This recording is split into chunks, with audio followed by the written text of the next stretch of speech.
Hi hello friends అందరికీ నమస్కారం. ఈరోజు ఈ వీడియోలో మన ఆంధ్రప్రదేశ్ రాష్ట్రంలోని మహిళలకు సంబంధించిన ఒక చాలా ముఖ్యమైన అప్డేట్ గురించి మాట్లాడబోతున్నాం. చాలా రోజుల నుంచి ఎదురు చూస్తున్న ఆడబిడ్డ నిధి పథకానికి సంబంధించిన పూర్తి మార్గదర్శకాలను ఇప్పుడు రాష్ట్ర ప్రభుత్వం విడుదల చేసింది.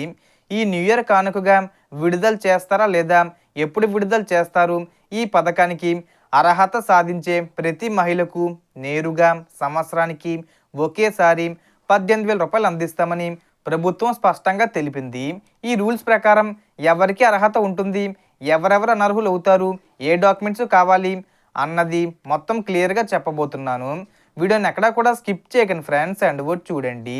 వీడియో స్టార్ట్ చేసే ముందు మీకు ఒక small request friends, AP government నుంచి పథకాలకు సంబంధించి ఏ చిన్న అప్డేట్ వచ్చినా మీరు మిస్ కాకుండా ఉండాలంటే వెంటనే మన ఛానల్ని సబ్స్క్రైబ్ చేసుకోండి.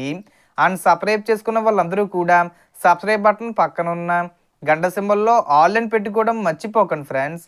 ఇలా పెట్టుకోవడం వల్ల నేను పెట్టే ప్రతి ఒక్క వీడియో మీరు నోటిఫికేషన్ రూపంలో పొందగలరు. అండ్ వీడియో మీద నచ్చితే లైక్ చేయండి ఫ్రెండ్స్. సో ఏమాత్రం లేట్ చేయకుండా వీడియోలోకి వెళ్ళిపోద్దాం.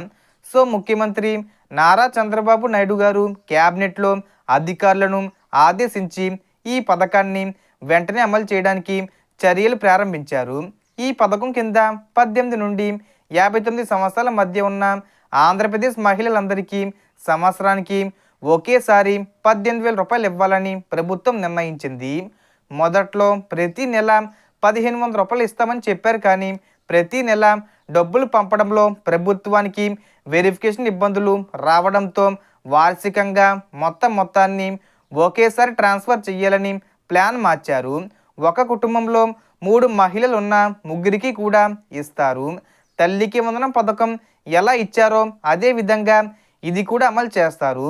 కానీ అర్హత కోసం ముఖ్యమైన షరతులు ఉన్నాయి. మొదటగా మహిళ ఆంధ్రప్రదేశ్లో శాశ్వత నివాస అయి ఉండాలి. రేషన్ కార్డులో హౌస్ హోల్డింగ్ మ్యాపింగ్ అయి ఉండాలి. వయసు తప్పనిసరిగా 18 నుండి 59 మధ్యలో ఉండాలి. కులం విషయానికి వస్తే ఓబీసీ, ఎస్సీ, ఎస్టీ మరియు మైనార్టీ మహిళలకే ఇది వర్తిస్తుంది. భూమి విషయానికి వస్తే తడి భూమి 3 ఎకరాలు ప్లస్ పొడి భూమి 7 ఎకరాలు కలిపి 10 ఎకరాల కంటే తక్కువగా ఉండాలి. 10 ఎకరాలకు మించి ఎవరికైనా భూమి ఉంటే ఈ స్కీమ్ వర్తించదు. అలాగే ఆదాయం విషయంలో గ్రామాల్లో 1,20,000 రూపాయల లోపల, పట్టణాల్లో 1,44,000 రూపాయల లోపల ఆదాయం ఉండాలి. మున్సిపల్ ఏరియాలో ఇల్లు 1000 చదరపు అడుగుల కంటే ఎక్కువ ఉండకూడదు. 4 wheeler, white number plate car ఎవరి పేరు మీద ఉన్నా కూడా వారు అర్హులు కారు. కానీ ట్యాక్సీ, ఆటో, ట్రాక్టర్ అనేవి పర్మిట్ వాహనాలు అయితే అవి పర్లేదు.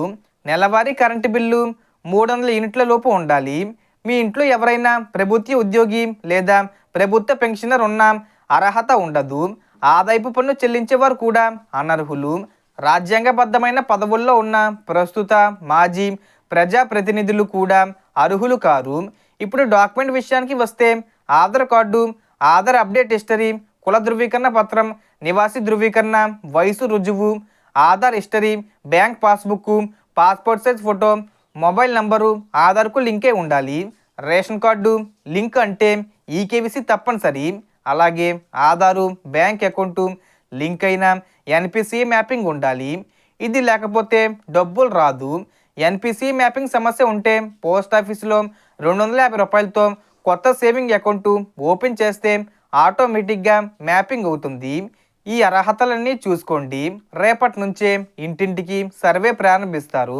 సర్వే పూర్తయిన తర్వాత ఎలిజిబుల్ లిస్టు రిలీజ్ అవుతుంది. డీబీటీ ద్వారా సీఎం గారు స్వయంగా డబ్బులు రిలీజ్ చేస్తారు. సో మనకు వచ్చే సంవత్సరంలో జనవరిలో న్యూ ఇయర్ కానుకగా విడుదల చేయొచ్చు. చివరగా రూల్స్లో ఒక చిన్న పాయింట్ కూడా మిస్ అయితే అర్హత రాదు. కాబట్టి అన్నీ కూడా చెక్ చేసుకోండి. So total information friends. మీకు ఈ వీడియో నచ్చితే లైక్ చేయండి, షేర్ చేయండి అండ్ సబ్స్క్రైబ్ చేసుకోండి. Thanks for watching.